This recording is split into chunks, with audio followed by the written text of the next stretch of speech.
My name is Lionel, a 70-year-old retired engineer with a lifetime of experience behind me.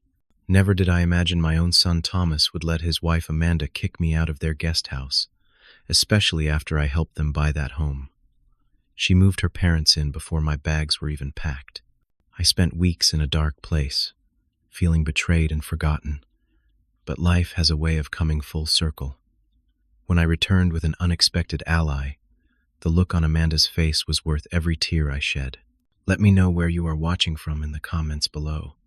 And if family loyalty matters to you, hit that like button and subscribe to hear how justice found its way back to those who deserved it. Life has a funny way of testing us when we least expect it. My journey as a single father began 28 years ago when my beloved wife Elaine lost her battle with breast cancer. Thomas was only 12 at the time, a quiet boy with his mother's gentle eyes and my stubborn determination. Overnight, I became both mother and father to a son drowning in grief. I owned a small engineering firm specializing in precision parts for the automotive industry. The hours were long, and the stress was constant, but it provided well for us. Many nights I would come home, exhausted to find Thomas had heated up dinner and finished his homework without prompting. We formed a bond that I thought was unbreakable, forged in the fire of shared loss and mutual respect. When Thomas turned 18, I made sure he had everything he needed for college. He studied business administration at the State University, and I couldn't have been prouder when he graduated with honors. Those years were tough financially, as I paid for his education, but seeing him walk across that stage made every sacrifice worthwhile. After college, Thomas landed a job at a marketing firm and quickly rose through the ranks. By 30, he was a senior manager with a bright future ahead. It was around this time that he met Amanda at a company event. She worked in the human resources department, a pretty woman with blonde hair, and what I initially thought was a warm smile. The first few times Thomas brought Amanda around, she seemed sweet enough. She laughed at my jokes and asked thoughtful questions about my business. I remember telling Thomas that night after she left, I thought he had found someone special. Looking back, I wish I had been more observant of the subtle signs that were already there. The controlling way she would touch his arm when he said something she disapproved of, how she would redirect conversations away from his achievements to focus on her own. Their courtship was brief, only 8 months before Thomas proposed. The wedding was lavish, far more expensive than what we had discussed. I later learned that Amanda had convinced Thomas to upgrade every element of the ceremony against his better judgment. I contributed $30,000 toward the wedding, nearly depleting my savings at the time. After their honeymoon, I began to notice changes in my son. Our weekly fishing trips became monthly, then quarterly, then stopped altogether. Sunday dinners, once a sacred tradition in our family, were repeatedly canceled last minute with thin excuses about Amanda not feeling well or unexpected work commitments. 2 years into their marriage, Thomas called with exciting news they were expecting their first child. I wept with joy at the prospect of becoming a grandfather. Jackson was born healthy and beautiful, followed 2 years later by his sister Sophia. Those children became the light of my life. When I visited, which became increasingly difficult to arrange, I would spend hours playing with them, reading stories, and teaching them the little things my father had taught me. By this time, I was approaching 65 and considering retirement. My business had grown considerably over the decades, and I received a generous buyout offer from a larger corporation. After much deliberation, I accepted the offer and found myself with substantial retirement savings and no clear purpose. During a rare family dinner, Thomas mentioned they were looking to move into a larger home to accommodate their growing family. Amanda chimed in, saying they had found the perfect property but were struggling with the down payment. Without hesitation, I offered to help. The gratitude in my son's eyes warmed my heart as I wrote them a check for $75,000. A month later, while helping them move into their new home, Thomas made a suggestion that seemed perfect at the time. The property had a well-appointed guest house about 50 yards from the main residence. He proposed I sell my house and move in there, allowing me to be close to my grandchildren while maintaining my independence. The idea made perfect sense. My house was too large for just me, requiring constant maintenance. The guest house was modern, comfortable, and would eliminate my property taxes and utility bills. Most importantly, I would be able to see Jackson and Sophia every day. I agreed enthusiastically and put my house on the market the following week. The first few months were everything I had hoped for. I picked the grandchildren up from school 3 days a week, took them to the park, and taught Jackson how to fish in the small pond on the property. Sophia would sit on my lap as I read her favorite stories, her small head nestled against my chest. Those were precious moments I thought would last forever. What I failed to notice was Amanda's growing resentment.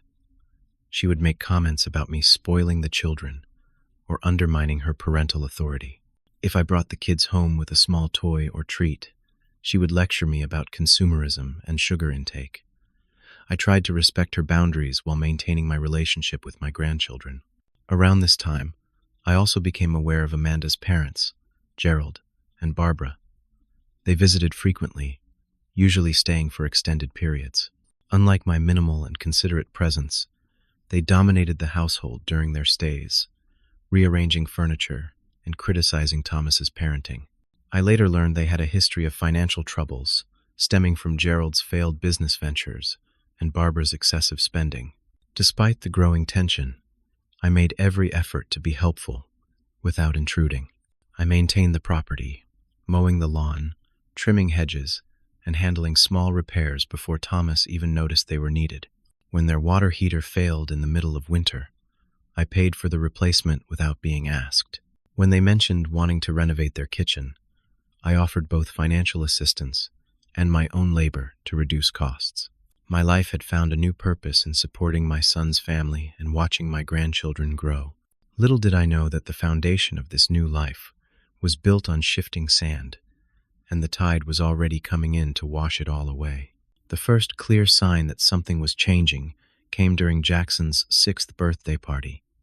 Amanda had organized an elaborate superhero-themed celebration with dozens of children from his school. I arrived early to help set up, bringing the custom wooden toy chest I had spent weeks crafting in my small workshop. Thomas was genuinely impressed, but Amanda merely gave it a cursory glance before directing me to place it in the garage rather than among the other gifts. Later that day, when family photos were being taken, I stood waiting for my turn with the grandchildren. After several configurations of Amanda with her parents and Thomas with the children, the photographer began packing up. When I asked about a photo with me, Amanda dismissively said, "We have enough pictures for today. Maybe next time." The hurt must have shown on my face because Thomas quickly intervened, insisting on one more photo. The resulting image captured the tension perfectly. Amanda standing stiffly beside me, her smile not reaching her eyes. These small incidents accumulated like snowflakes, eventually forming an avalanche of exclusion. I was forgotten from the guest list for Sophia's preschool graduation. My birthday passed without acknowledgement while Barbara's was celebrated with an expensive dinner party. When I offered to watch the children so Thomas and Amanda could have a weekend getaway for their anniversary, Amanda declined, saying her mother was more familiar with their routines. One evening, while returning from a walk around the property, I overheard a conversation through the kitchen window. Barbara's distinctive nasal voice carried clearly in the night air. "How long are you going to let the old man hang around?" she asked. "This is your home, Amanda. You don't need him monitoring everything you do." "Mom, it's complicated," Amanda replied. "He helped with the down payment, and Thomas still feels obligated." "Obligated," Barbara scoffed. "He raised his son. That was his job. You don't owe him your space. Gerald and I would never impose like this." "I know," Amanda sighed. "I'm working on it. Thomas is starting to see how his father interferes with our parenting. It's just a matter of time." I retreated to my guest house, my heart heavy with the realization that my presence was viewed as an imposition rather than the mutual benefit I had imagined. The first direct confrontation came after I took Jackson fishing, without first asking Amanda's permission. We had a wonderful afternoon, and he caught his first bass, a moment of pure joy I will never forget. When we returned, Amanda was waiting on the porch, arms crossed and face tight with anger. "You can't just take him whenever you want, Lionel," she snapped. "We had plans this afternoon." "I'm sorry. I didn't know," I replied, genuinely contrite. Jackson mentioned wanting to try the new fishing rod, and it seemed like a good day for it. "That's the problem," she continued, lowering her voice as Jackson ran inside to show his father the photos of his catch. "You're always undermining our authority. The children need consistency, not a grandfather who breaks all the rules." "What rules did I break?" I asked, confused. "Our rules," Amanda hissed. "Our family, our rules. You need to check with me before making any plans with my children." The emphasis on my children stung worse than any physical blow. I nodded silently and walked back to my guest house, determined to be more careful in the future. For Thomas's sake, and for my precious time with the grandchildren, I would endure Amanda's growing hostility. Christmas that year was particularly painful. Amanda's family arrived en masse, her parents, 3 siblings, and their spouses and children filling the house with noise and activity. I was assigned to a small folding table in the corner of the dining room with 2 of Amanda's young nieces, far from my son and grandchildren. The children's presents from me were opened last, almost as an afterthought, while gifts from Barbara and Gerald were presented with ceremonial importance. My neighbor from across the street, Harold, an observant retired teacher, mentioned the situation during one of our morning coffee meetings. "I've been watching how they treat you, Lionel," he said gently. "It's not right. A man deserves respect in his family, especially after all you've done." "They're busy," I defended weakly. "Young families have their own dynamics." Harold shook his head. "I've been around long enough to know when someone's being pushed out. You need to stand up for yourself before it's too late." I appreciated his concern, but couldn't imagine confronting Thomas or risking my access to Jackson and Sophia. Instead, I redoubled my efforts to be useful and unobtrusive, hoping to weather what I still believed was a temporary strain. As winter turned to spring, Amanda's complaints grew more frequent and increasingly unreasonable. My morning routine of having coffee on my porch was deemed disruptive because Sophia would see me and want to visit. The small vegetable garden I maintained supposedly attracted insects that bothered Amanda. Even the classic car I was restoring in my carport became a source of contention, described as an eyesore that lowered property values. Through it all, the children remained my joy and salvation. Despite Amanda's efforts to limit our time together, Jackson would sneak over after school to tell me about his day, and Sophia would bring me drawings filled with hearts and smiling stick figures labeled Grandpa. Their genuine love sustained me through the growing coldness from their mother and, increasingly, from Thomas himself. One warm evening in late spring, I invited Thomas to join me for a beer on my porch, hoping to reconnect. He came reluctantly, checking his watch repeatedly during our conversation. "Son, is everything okay?" I finally asked. "You seem distant lately." He sighed heavily, running a hand through his hair, a gesture so like his mother that my heart clenched. "Dad, Amanda feels like you're judging her parenting." "I'm not judging anyone," I protested. "I just love spending time with the kids. She says you undermine her rules. Give them treats when she said no. Tell them stories that scare them." Each accusation was a distortion of innocent interactions. The treats were fruit slices, the stories classic adventures, with no frightening elements. I tried to explain, but Thomas held up his hand. "I'm not taking sides here," he said, though his position was clear. "We just need you to respect our boundaries more." I nodded, swallowing my hurt. "Of course, son. I'll be more careful." As he walked back to the main house, his shoulders hunched as if carrying a heavy burden, I had the distinct feeling that a door was closing between us, one that might never fully open again. The situation reached its breaking point on a rainy Tuesday in April. Thomas called, asking me to come to the main house for a family meeting that evening. His voice was strained, and he avoided answering when I asked what the meeting was about. A sense of foreboding settled in my stomach as I made my way through the drizzle to their front door. In the living room, Amanda sat primly on the sofa, her parents flanking her like guards. Thomas stood by the fireplace, eyes downcast, hands shoved deep in his pockets. The children were nowhere to be seen, already tucked into bed despite the early hour. "Dad, please sit down." Thomas gestured to a hard-backed chair positioned apart from the others.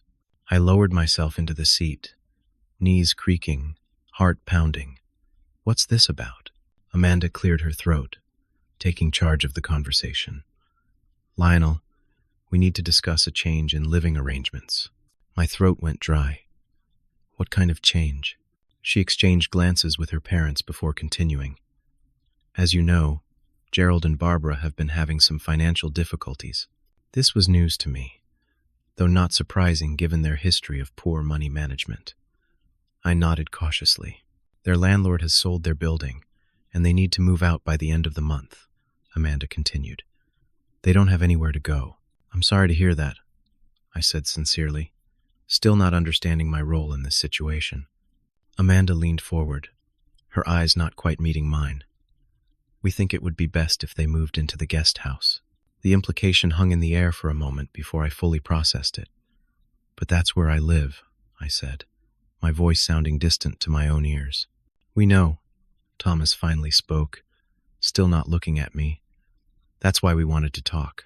Amanda jumped in again, her voice taking on a practiced, sympathetic tone. "We think it might be good for you to take a break from living so close. Have your own space again.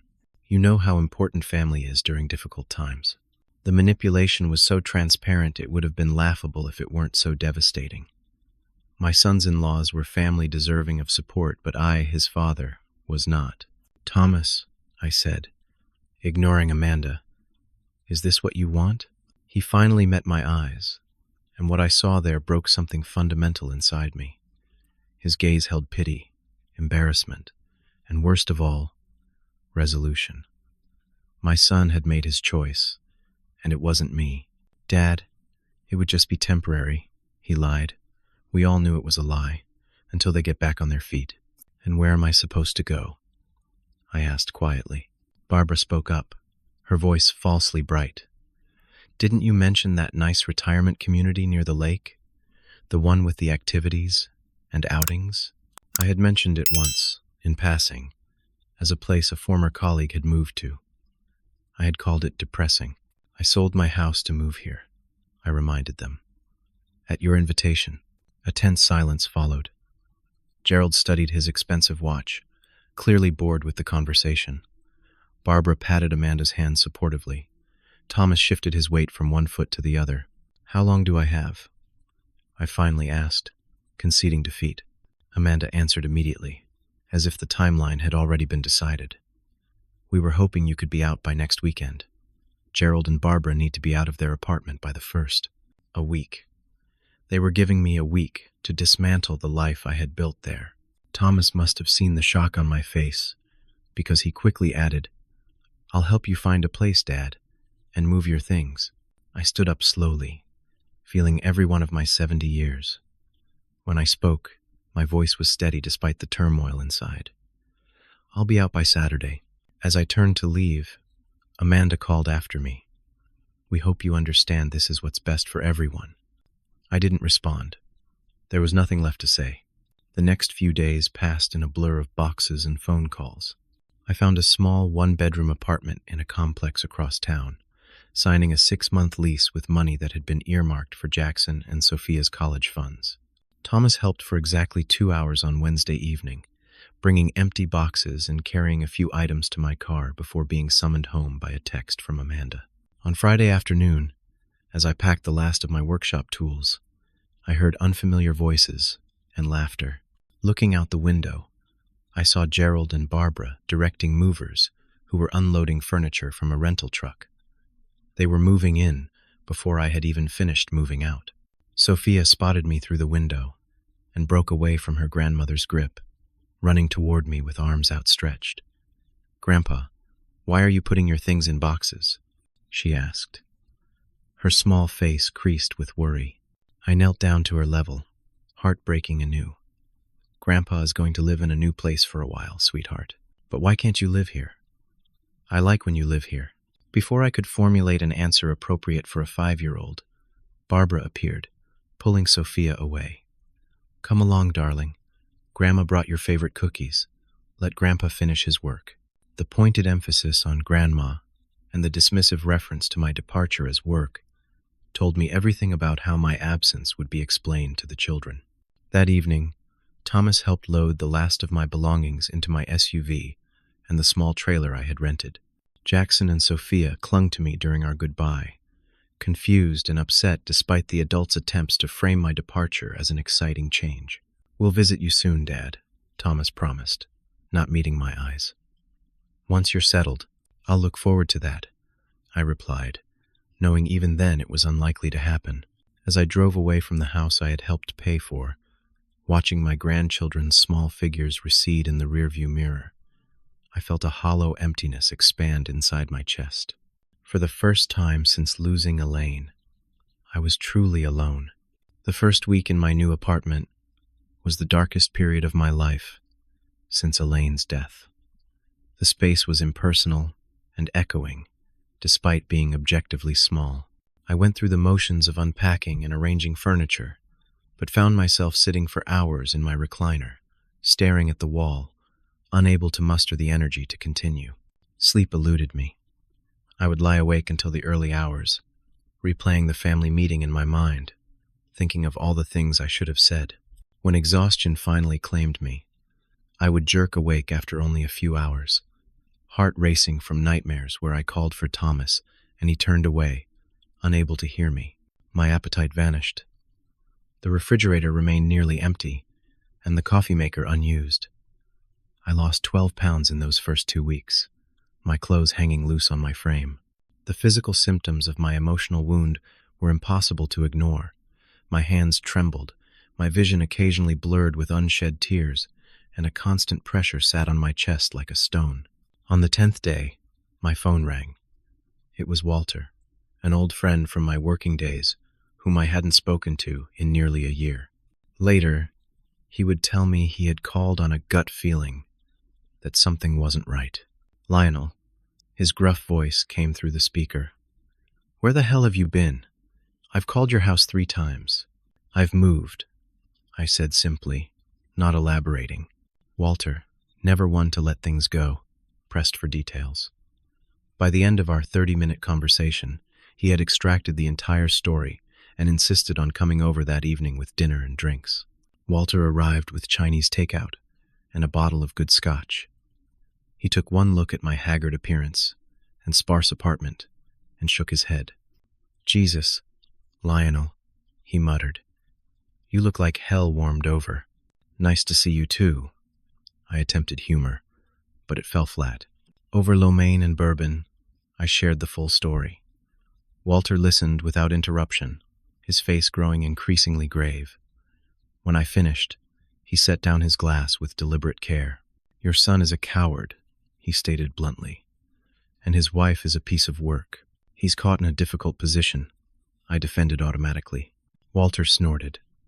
The position of choosing between his father and his wife? That's not difficult. That's life. And he chose poorly. His words stung because they contained truth I wasn't ready to acknowledge. Walter stayed late into the night, reminiscing about old times and making me promise to join him for breakfast at his favorite diner the next morning. As he left, he squeezed my shoulder. This isn't over, Lionel. Not by a long shot. I didn't understand what he meant at the time, but his visit had thrown me a lifeline, pulling me back from the edge of complete despair. 3 days later, I took my first real outing since the move, visiting a park near my new apartment. As I sat on a bench watching ducks on the small pond, a familiar voice called my name. Grandpa. I turned to see Jackson running toward me, Sophia close behind. My heart leapt at the sight of them, then immediately sank when I spotted Gerald trailing some distance behind, engrossed in his phone. The children crashed into me with hugs and excited chatter. Where did you go? Why don't you visit us? Grandma Barbara says you're too busy now. I'm never too busy for you two, I assured them, drinking in their beloved faces. How did you get here? Grandpa Gerald brought us. Sophia explained, pointing to her other grandfather who had finally noticed their absence and was approaching with an annoyed expression. "There you are," he said sharply to the children. "I told you to stay where I could see you." He nodded curtly to me. "Lionel." "Gerald," I returned evenly. "How are you settling into the guest house?" "Fine, fine," he waved dismissively. "Come on, kids.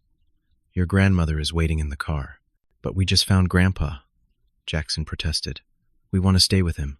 Gerald checked his expensive watch. "We don't have time for this. Your mother has that dinner thing tonight, and we need to get you fed and bathed."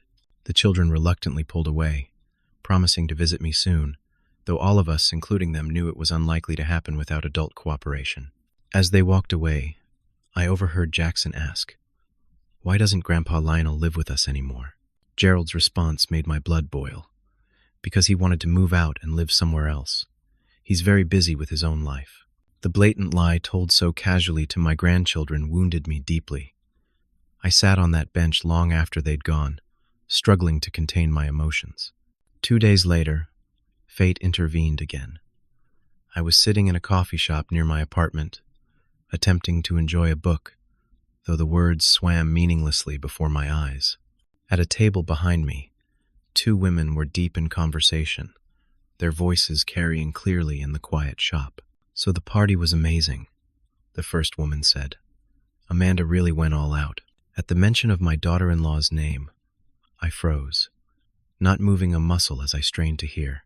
"I still can't believe they threw it literally the day after kicking her father-in-law out," the second woman responded. "That seemed cold even for Amanda." "Oh, please," the first woman scoffed. "From what Amanda says, he was controlling and always undermining her with the kids. Besides, her parents needed the space, and it's their house." "I guess." The second woman sounded unconvinced. Still, Thomas seemed uncomfortable when people kept toasting to their freedom and new beginning.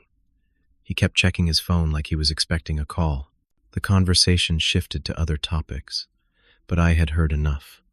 A celebration party. The very next day, after I had been evicted. The realization that my removal had been cause for celebration sent a cold wave of anger through me, displacing some of the hurt and self-pity that had dominated my emotions. That evening, I called Walter and told him what I had overheard.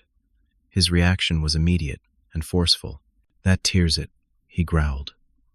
"Lionel, it's time to stop playing the victim and start fighting back." "What do you mean?" I asked. "I mean, we need to look into these in-laws of your sons. People like that usually have skeletons in their closet, and I know just the person to help us dig." Walter's retirement hobby was genealogical research, and through this passion, he had developed a network of contacts, specializing in background checks and public records. 2 days later, he presented me with a preliminary report on Gerald and Barbara Wilson. The findings were illuminating. Gerald had filed for bankruptcy twice in the past 15 years, both times after failed business ventures funded largely by family members who were never repaid. Barbara had a history of short-term employment, usually ending in mysterious circumstances that Walter suspected involved financial impropriety. Most tellingly, they had lived in 5 different states in the past 20 years, always moving after burning bridges with family or close friends. This information was interesting, but not immediately useful. The true breakthrough came when I remembered the $75,000 I had contributed to Thomas and Amanda's house purchase. At the time, Thomas had insisted on documenting it as a loan rather than a gift for my protection. I had forgotten about the promissory note, seeing the money as a gift despite the paperwork. After digging through my files, I found the document, properly signed and notarized, with specific repayment terms that had never been initiated. I took the paperwork to a legal consultation with a lawyer Walter recommended. The attorney, an experienced woman named Patricia Johnson, reviewed the documents carefully before looking up at me with sharp, intelligent eyes. "Mr. Armstrong, this is a clear and enforceable promissory note. The term state repayment was to begin 3 years after the date of signing, which passed 18 months ago. No payments have been made?" "None," I confirmed. I never intended to enforce it. It was my son's idea to structure it as a loan. She nodded thoughtfully.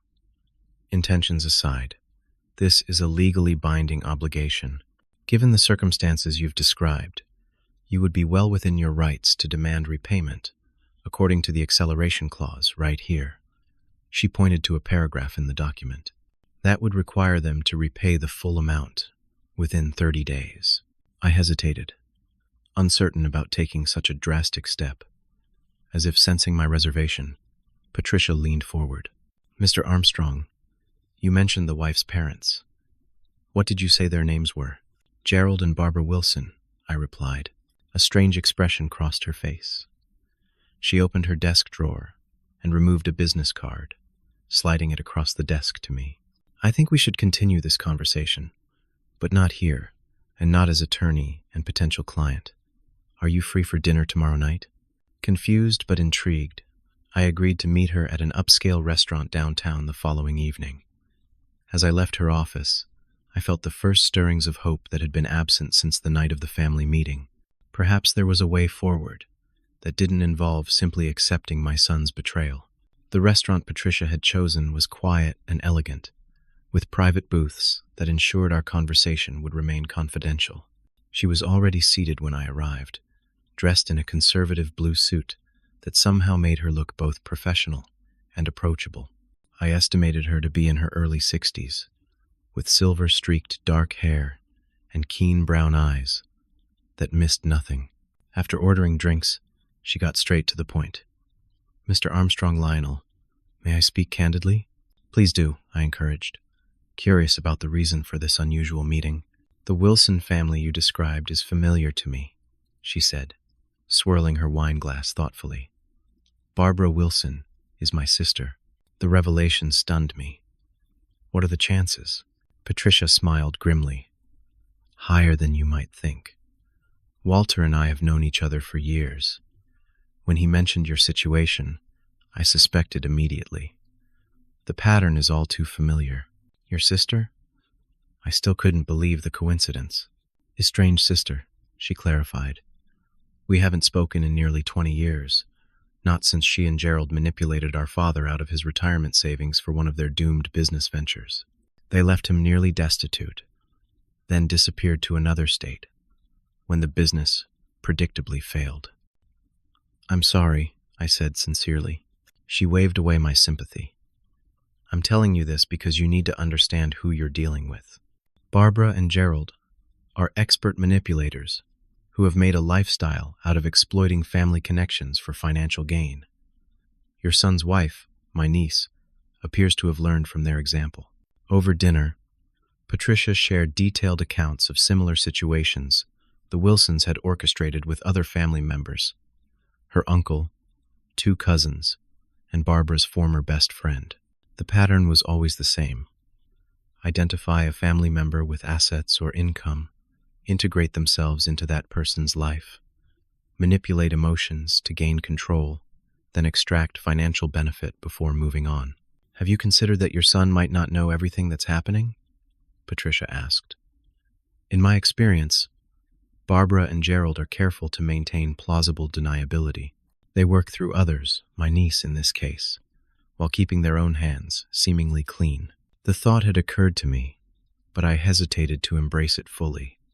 Thomas was present at the family meeting. He helped them evict me. But did he know about the celebration party the next day? Did he understand the full extent of their manipulation? Patricia pressed. I had to admit he might not. The woman in the coffee shop had mentioned Thomas checking his phone repeatedly, looking uncomfortable during the toasts. The next morning, I met Walter for breakfast and shared everything Patricia had told me. He listened intently, occasionally jotting notes on a small pad. This changes everything, he said when I finished. We need to find out exactly what Thomas knows and doesn't know. How do we do that? I can't exactly call and ask him. Walter tapped his pen against his notepad. No, but we can observe. Your grandchildren's school has that spring festival coming up next week, right? The one you mentioned helping with last year? The annual carnival. I nodded. It's open to families in the community.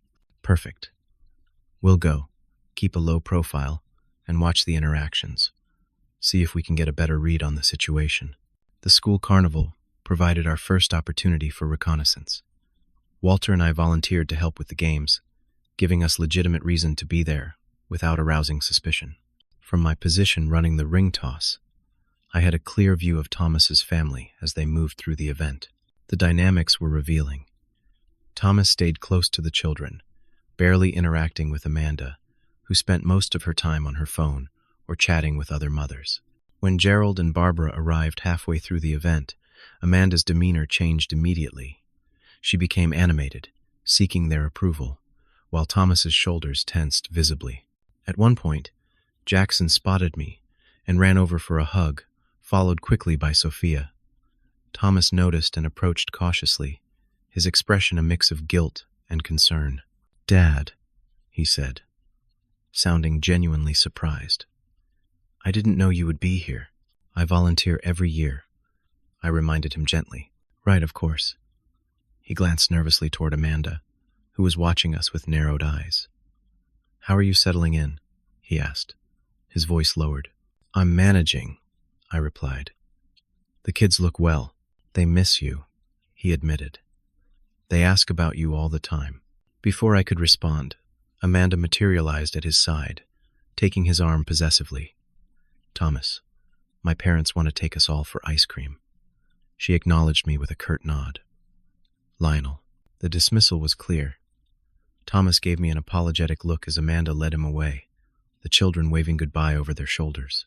"Your son's under her thumb, but he's not happy about it," Walter observed as we packed up our booth later. "Did you see his face when Barbara started directing everyone around? Pure resentment." Over the next 2 weeks, we gathered more information. Walter's contacts conducted discreet surveillance, documenting regular lavish dinner parties at the house while Thomas was traveling for business. Credit card statements obtained through Patricia's legal channels showed alarming spending patterns, thousands spent on designer clothing, expensive restaurants, and home furnishings, all on joint accounts that Thomas was surely unaware of.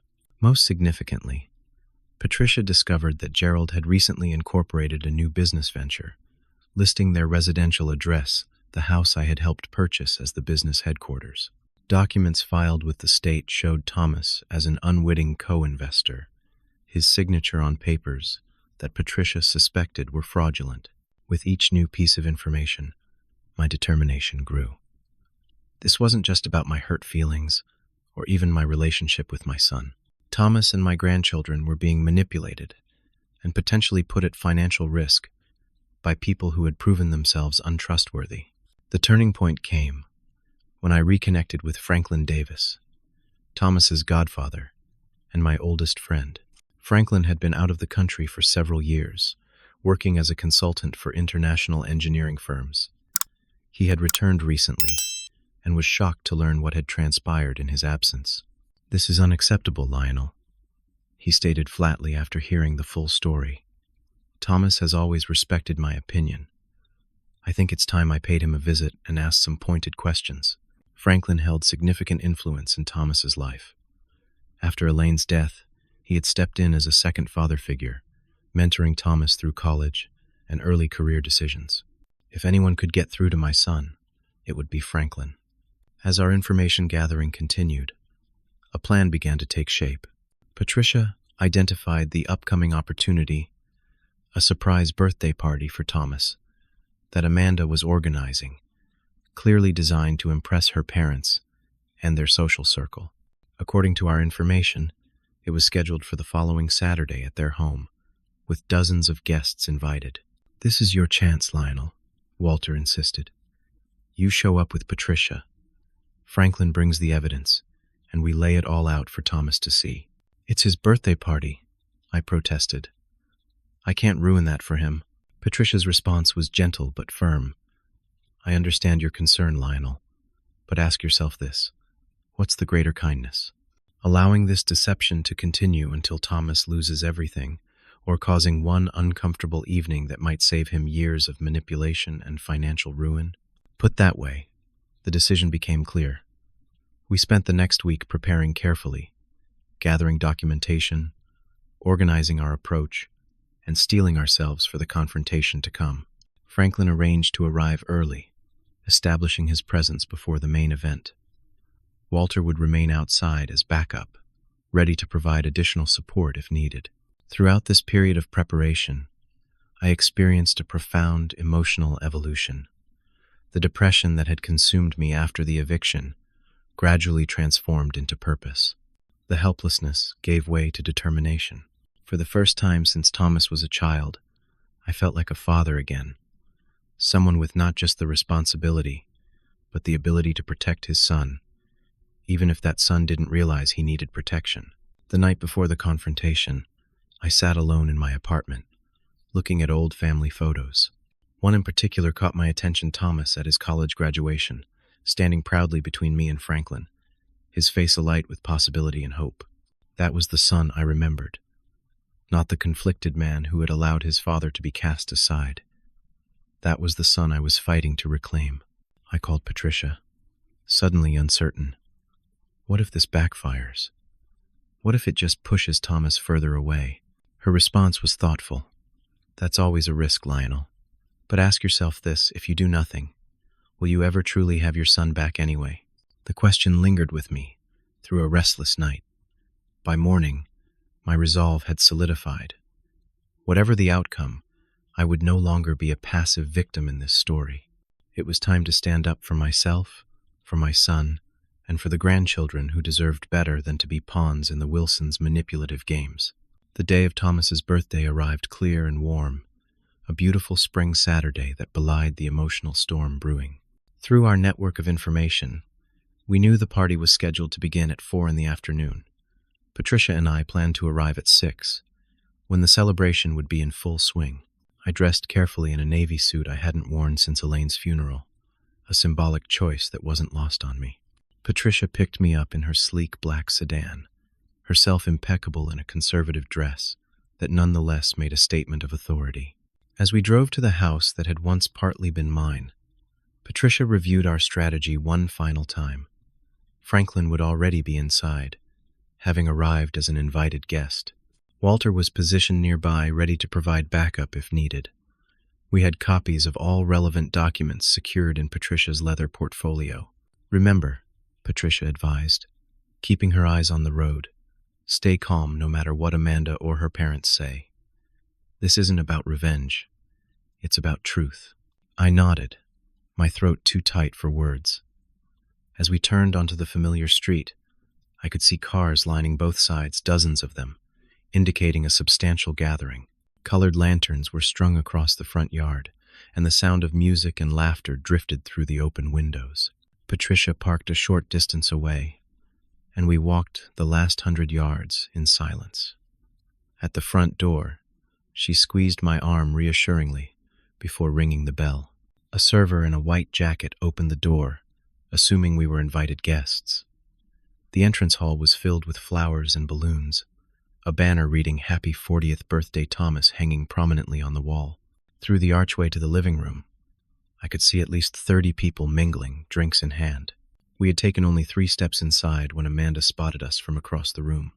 Her champagne glass froze halfway to her lips, her eyes widening in shock.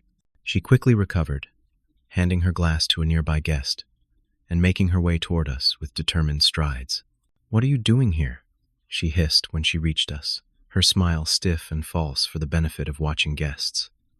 "You weren't invited." "I came to wish my son a happy birthday," I replied evenly. Amanda's gaze shifted to Patricia, confusion momentarily replacing anger.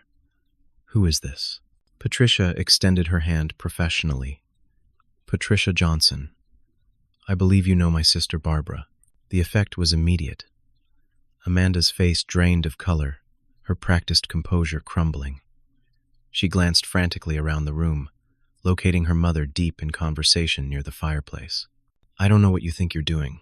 Amanda recovered enough to whisper harshly, "But you need to leave. Now, is there a problem here?" Thomas's voice came from behind Amanda. He had approached without any of us noticing, his expression a mixture of surprise and concern. Franklin stood at his shoulder, giving me a subtle nod of encouragement. "Dad, Thomas seemed genuinely pleased to see me, if confused. I didn't know you were coming. Before I could respond, Gerald appeared, placing a proprietary hand on Thomas's shoulder. What's going on?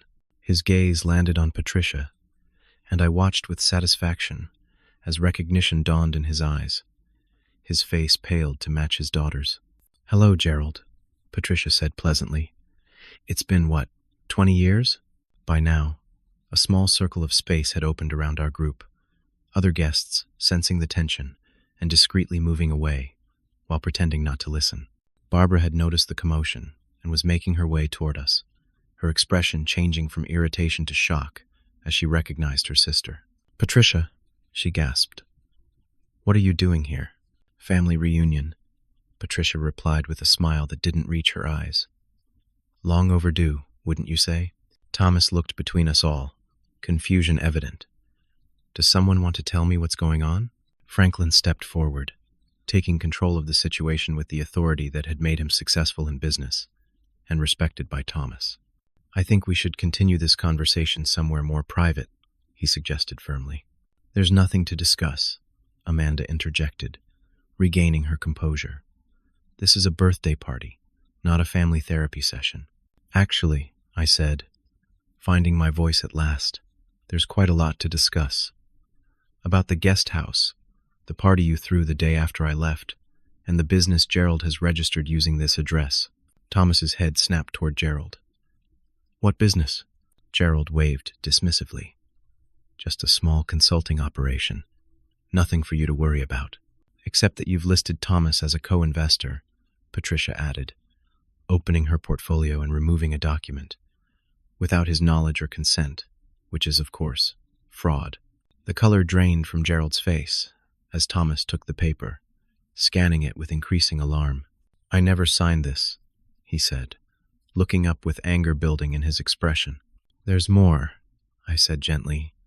Financial records, spending patterns, and some interesting information about your in-laws' history with other family members. This is ridiculous, Amanda sputtered, looking desperately around at the guests who were now openly watching the drama unfold. Thomas, make them leave. They're ruining your party. Thomas stood silent for a long moment, the document still in his hand. Finally, he turned to Amanda. Did you know about this? Her hesitation was answer enough. Thomas's face hardened in a way I had never seen before. My office, he said tersely. All of you. Now. He led the way through the curious guests to his home office at the back of the house. Once inside, with the door firmly closed, he turned to face us all. Explain, he demanded simply. For the next 30 minutes, Patricia methodically presented the evidence we had gathered. Financial records, showing excessive spending while Thomas was traveling, documentation of Gerald's previous business failures, and the pattern of family exploitation, the fraudulent business registration, and finally, testimony from neighbors about the celebration party held the day after my eviction. Thomas listened in silence, his expression growing darker with each revelation. When Patricia finished, he turned to his wife. Is this true? The party the day after my father left? Amanda shifted uncomfortably. It wasn't like that. It was just a small get-together to welcome my parents. I have pictures, Patricia said quietly, sliding several photographs across the desk. The images, obtained from social media posts by one of Amanda's less discreet friends, showed a house full of people raising glasses in toast, a banner visible in the background, reading New Beginnings. Thomas's hands shook slightly as he examined the photos. I see my friends here, people from my office, all celebrating my father being thrown out of his home. The question hung in the air, unanswered. Barbara attempted to redirect the conversation. Thomas, dear, whatever Patricia has told you about our past is ancient history and largely exaggerated. Family disagreements happen. Is that what you call defrauding our father out of his retirement savings? Patricia countered. Or perhaps you're referring to Cousin Richard's second mortgage that funded Gerald's failed restaurant. Gerald stood abruptly. We don't have to listen to this. Thomas, this is still your house. You can ask them to leave. Thomas's response was measured but firm. Actually, Gerald, given that you've apparently registered a business in my name without my consent, I'm not entirely sure whose house this is anymore. The confrontation reached its climax when Franklin, who had been quietly observing, finally spoke. Thomas, I've known you since you were born. I've watched you grow into a man your mother would have been proud of until recently. The Thomas I know would never have thrown his father out of his home to please his wife or her parents. The words struck home. Thomas's carefully maintained composure cracked, his eyes filling with tears of shame and realization. Amanda made one final attempt to regain control. Thomas, they're manipulating you. Can't you see that? They're jealous of our happiness, our success. Success built on my father's $75,000 contribution to this house? Thomas questioned. Money that, according to this promissory note, we should have started repaying 18 months ago? Patricia had placed the loan document on the desk, its terms clearly stated. Amanda stared at it, then looked to her parents for support. Gerald was already inching toward the door, Barbara following his lead. We should discuss this later. As a family, Barbara suggested weakly. We are discussing it as a family, Thomas replied, gesturing to me.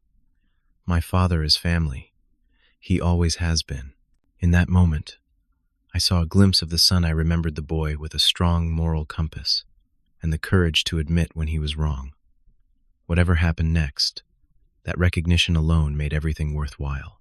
The aftermath of the confrontation unfolded gradually over the following weeks and months. That evening, after the party guests had awkwardly departed and the dust had begun to settle, Thomas asked me to stay behind. We sat in his office long into the night, painful truths finally spoken aloud between father and son. Dad, I am so sorry, he said, his voice breaking.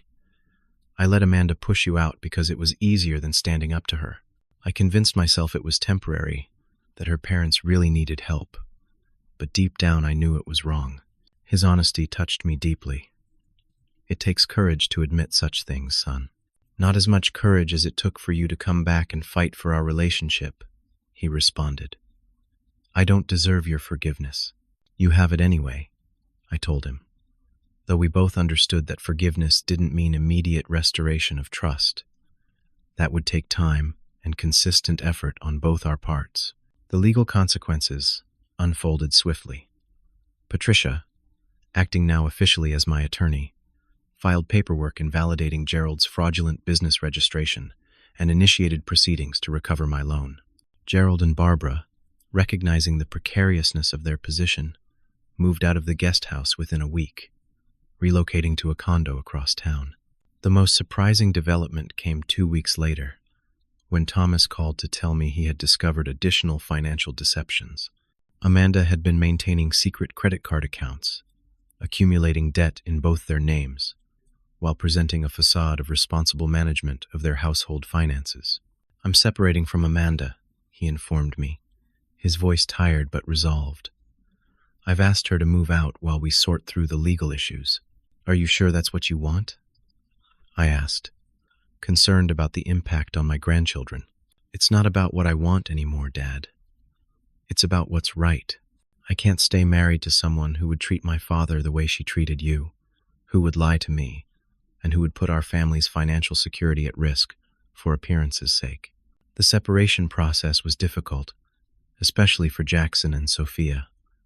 I did my best to support Thomas while maintaining appropriate boundaries.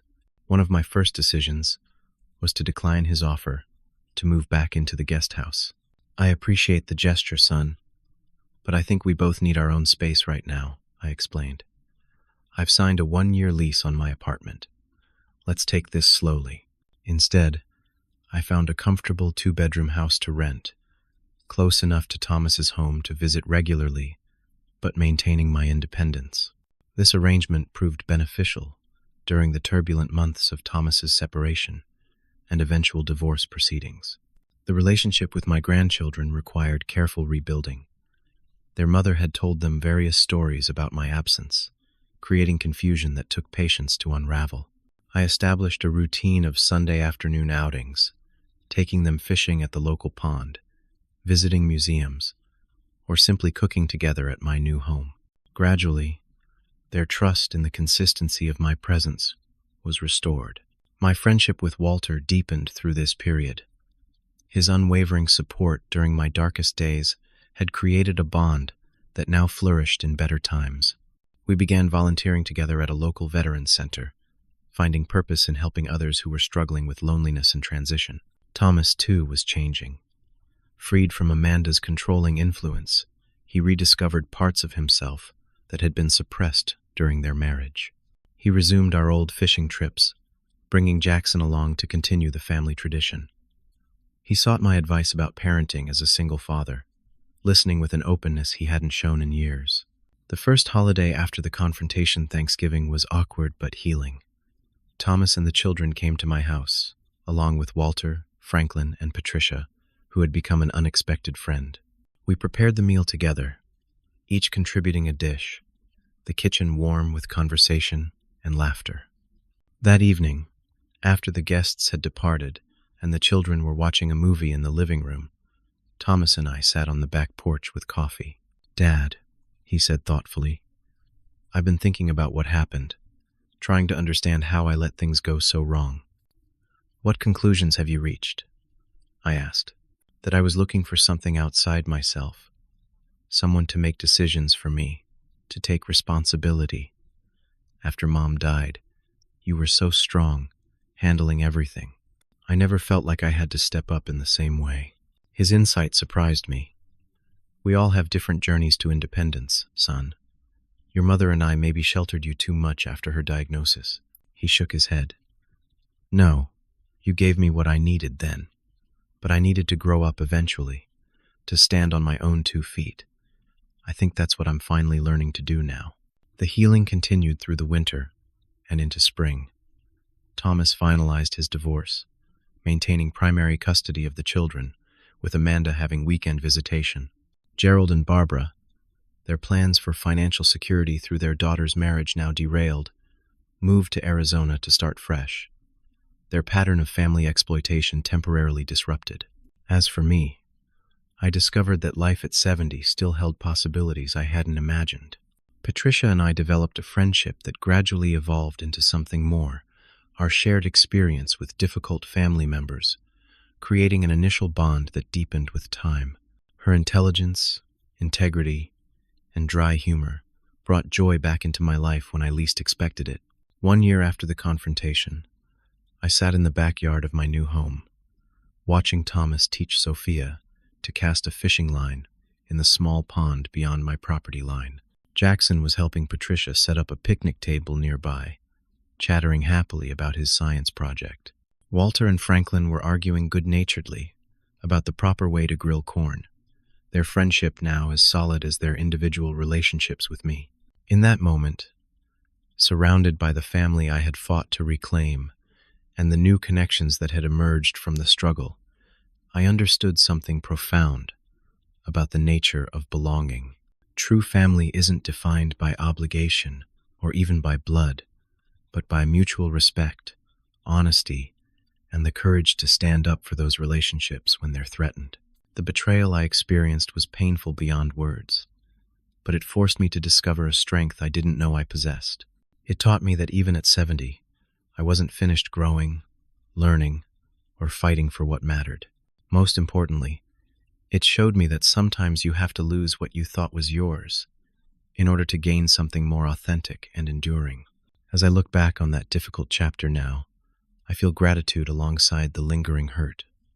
Had Amanda not kicked me out, had Thomas not temporarily failed me, I might never have discovered my own resilience. I might never have formed the new relationships that now enrich my life. And Thomas might never have found the path to becoming the man he was always meant to be. Have you ever had to stand up for yourself against family members who treated you unfairly? Has anyone ever tried to come between you and someone you love? Share your experience in the comments below.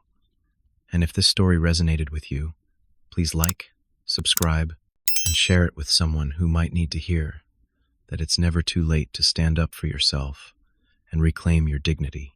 Thank you for listening to my journey. And remember that sometimes the family we build through crisis is stronger than the one we had before.